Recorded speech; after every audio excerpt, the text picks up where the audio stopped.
존경하는 제천 단양 유권자 여러분, 민주통합당 주 2번 서정환 후보 인사드립니다. 이제 이명박 정권을 심판하는 4월 11일 총선이 정말 목전에 다가왔습니다. 먼저 예비 후보 등록 이후부터 오늘의 일기까지 치열한 선거운동 과정에서 유권자 여러분께 많은 불편을 드린 점에 대해서 정말 죄송하다는 말씀을 드립니다. 그런데 우리는 선거를 민주주의 꽃이라고 합니다. 민주국가에서 국가와 사회 공동체 발전에 기여할 일꾼을 선출하는 일은 그 중요성을 강조해도 지나침이 없을 것입니다. 따라서 후보자는 자신의 정견과 정책을 적극적으로 알려야 할 의무가 있고, 유권자 여러분께서 역시 후보에 대한 냉정한 평가 속에서 투표할 국민적 의무가 있다 하겠습니다. 따라서 저는 이번 선거 과정에서 후보자 방송 토론에서 제기된 현안 문제점에 대한 송광호 후보님의 해명을 요청하는 기자회견을 갖는 것입니다. 무릇 정치인은 여론의 심판을 두려워하고 역사의 심판을 두려워해야 하며 정의의 심판을 두려워해야 한다는 말이 있습니다. 맹목적 집단 논리는 민주주의를 위협한다고 생각합니다. 독선과 불통의 시대, 민의가 반영되지 않은 민주주의는 위험합니다. 송광호 후보님의 적극적인 해명을 요청드립니다. 첫째, 단양 수중보 건설 관련 문제에 대한 해명을 요구합니다. 단양 수중보 사업은 이미 제가 여러 번 말씀드렸듯이 17대 국회에서 결정되었고 2007년 말 착공 계획으로 사업비 493억까지 확정된 바 있습니다.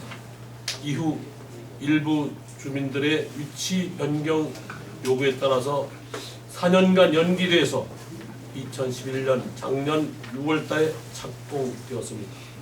그럼에도 불구하고 송 후보께서는 2011년 말에 배포된 의정보도 2건 그리고 이번 선거 공보를 통해서 16대 국회에서의 결정과는 달리 한약읍 신공리와 적성면 애공리를 잇는 것으로 변경되었던 수중보 위치를 당초 계획대로 단성면 외중방리에 건설하도록 바로잡았습니다 라고 표현해서 제가 17대 국회에서 위치를 변경함으로써 수중보 건설 사업에 오히려 혼란이 생겼다는 식의 주장을 한 것입니다.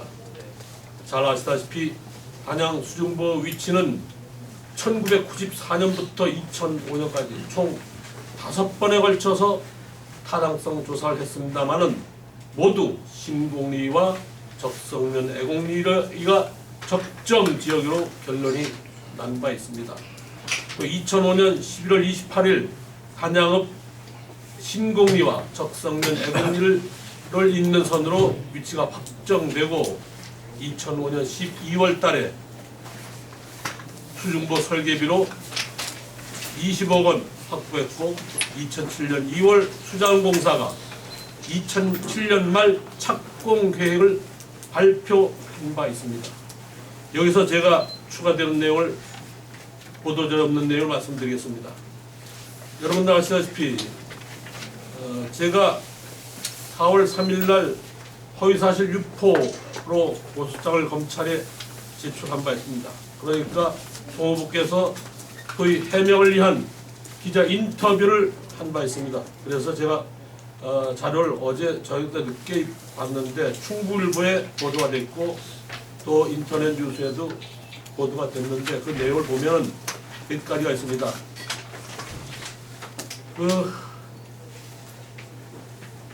제가 국회의원 되고 17대 국회의원 되고 개원한 지 3개월 만에 수중보 계획이 확정되었으니까 자신이 16대에서 한 노력을 결과이지 서기관이 한 일은 별로 없다 하는 식으로 표현을 하셨습니다. 그런데 17대 국회 언제 개원하신지 알고 계십니까? 2004년 5월 31일 날 개원해서 등원했습니다. 2004년 5월 31일. 예. 그런데 수중보가 확정된 것은 2005년 11월 28일입니다. 무려 1년 6개월, 18개월이 지난 후에 확정되었습니다. 제가 처음 국회에 등원해서는 행정자치위원회에 소속돼 있었습니다. 행정자치위원회에 있으면서도 계속 수중보 문제를 수자원공사, 건교위에 요구해 왔는데 그게 상임위가 좀 달라서인지 추진하는데 상당히 어려움이 있었기 때문에 당시 정세균 대표한테 개별적인 부탁까지 해서 제가 건교위로 옮겼습니다. 수중보를 하기 위해서. 건교위 가서 바로 당시 사장인 고석구 사장을 제가 불렀습니다. 담당 본부장과 같이 왔더군요. 거기서 내가 이렇게 얘기했습니다. 제가 왜 행자위에서 건교위로 옮긴지 아십니까? 단양 군민들의 20년 수건사업, 그땐 소규모 댐으로 표현했습니다. 소규모 댐 하기 위해서 여기 왔다.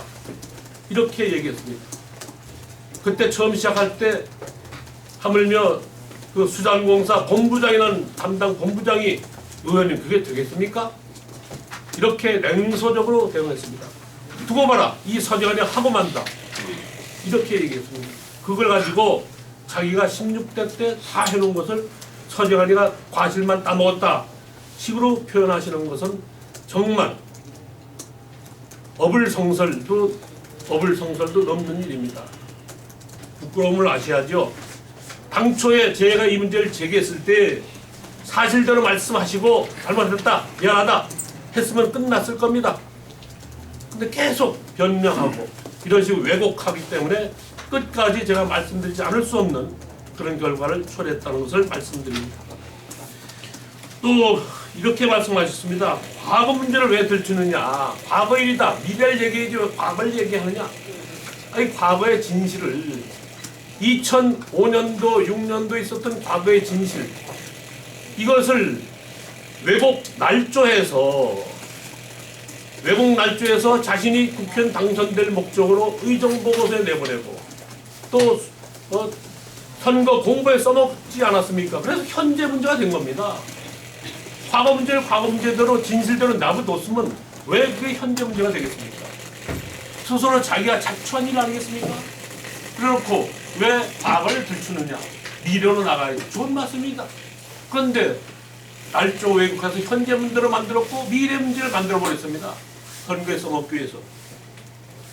정말 할 말을 잃습니다. 이렇게만 말씀을 드리고요. 그 뒤에 뭐 매포읍 소득 갖고 이 문제 또 말씀하셨던데 아니 매포 분들이 면장 그 주민자치위원장 하는 분들이 아니 16대도 결정된 걸 저한테 뭘 부탁하겠습니까? 안 됐으니까 부탁해서 제가 했습니다.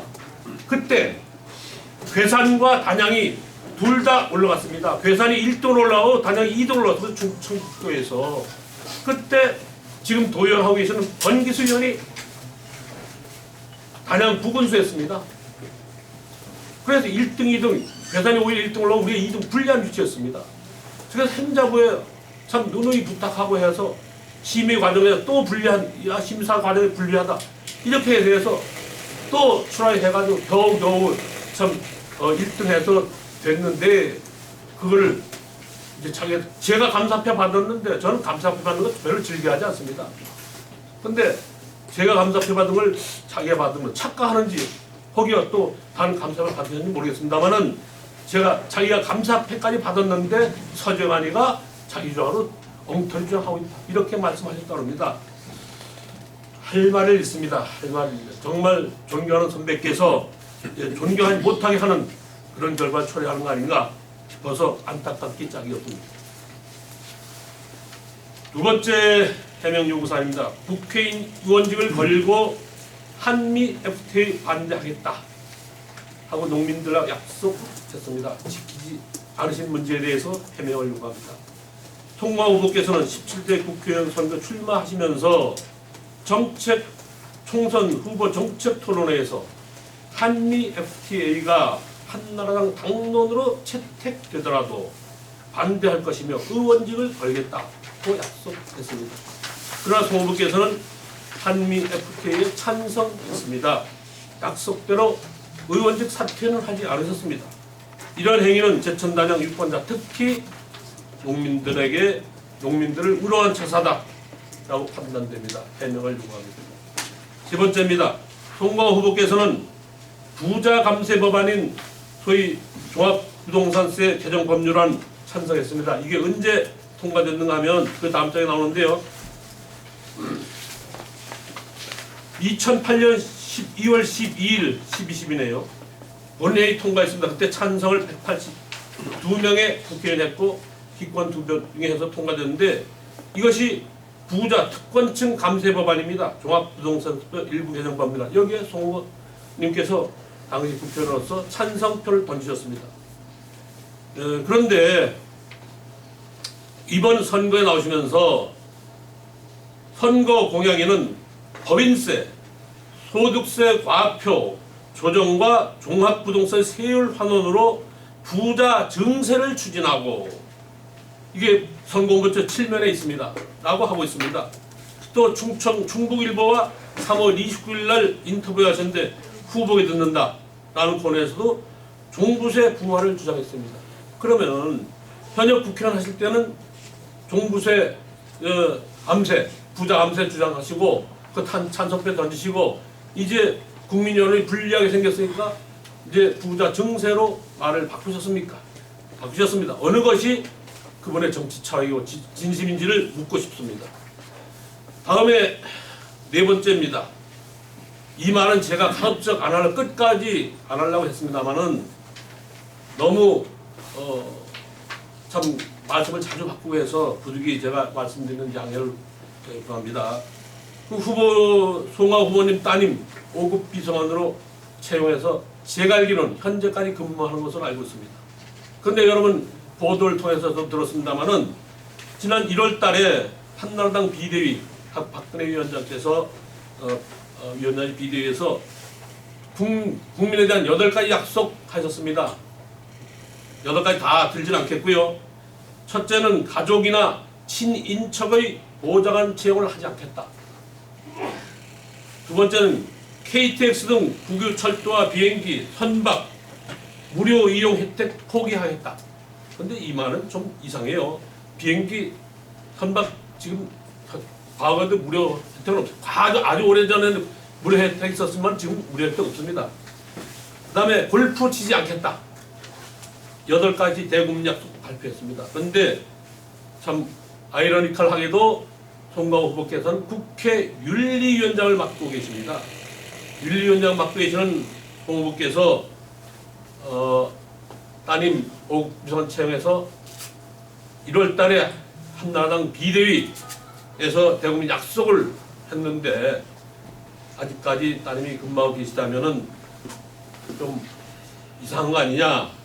그래서 국민은 약속 지키지 않은 거 해명 있어야 될 것으로 봅니다. 또 여러분들 들으셨죠? 연년에 어느 방송에서 토론회 할 때 골프가 유일한 취미라고 말씀하셨습니다. 그거 지금 어떻게 하시는지 모르겠습니다. 다섯 번째, 정치 후원금을 순금 배지에 사용하셨습니다. 2010년도 정당 후원회 후원회 등 수입 지출 내역 따르면은 송 후보께서는 많이 받았는데요. 2억 3,726만 원, 26만 원 모금했습니다. 근데 정치 후원금 국민들이 깨끗한 선거하라고 보내주시는 아주 참 귀한 돈입니다. 이거 원래 이 국회의원 배지 여러분들 아시죠? 도금입니다. 도금. 아주 싼 도금인데 한 2만 5천 원짜리도 안 되죠. 근데 그거 순금으로 만드시려면 요즘 한돈 얼마입니까? 내가 알기로 27만 원 정도 하는데 아마 두 대리면은 아마 50만 원이 넘습니다.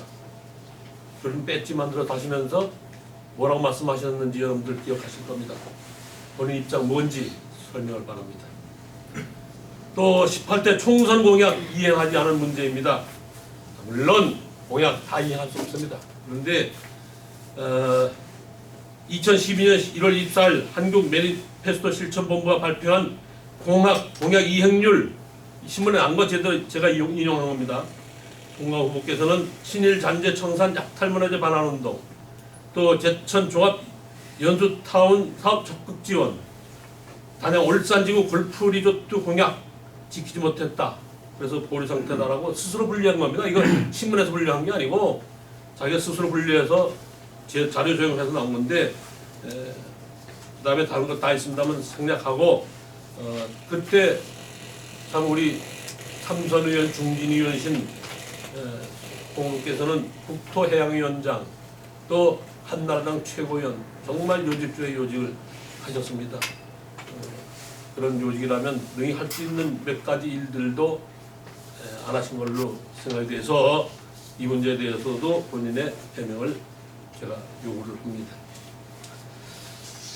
참 선거를 하면서 이 선배님에 대한 예우를 제대로 못해드린 점에서 송구스럽게 생각합니다만은 처음부터 진실을 말씀하셨으면 이런 일이 없었다, 이런 생각을 하면서 정말 제 자신이 부끄럽기 짝이 없습니다.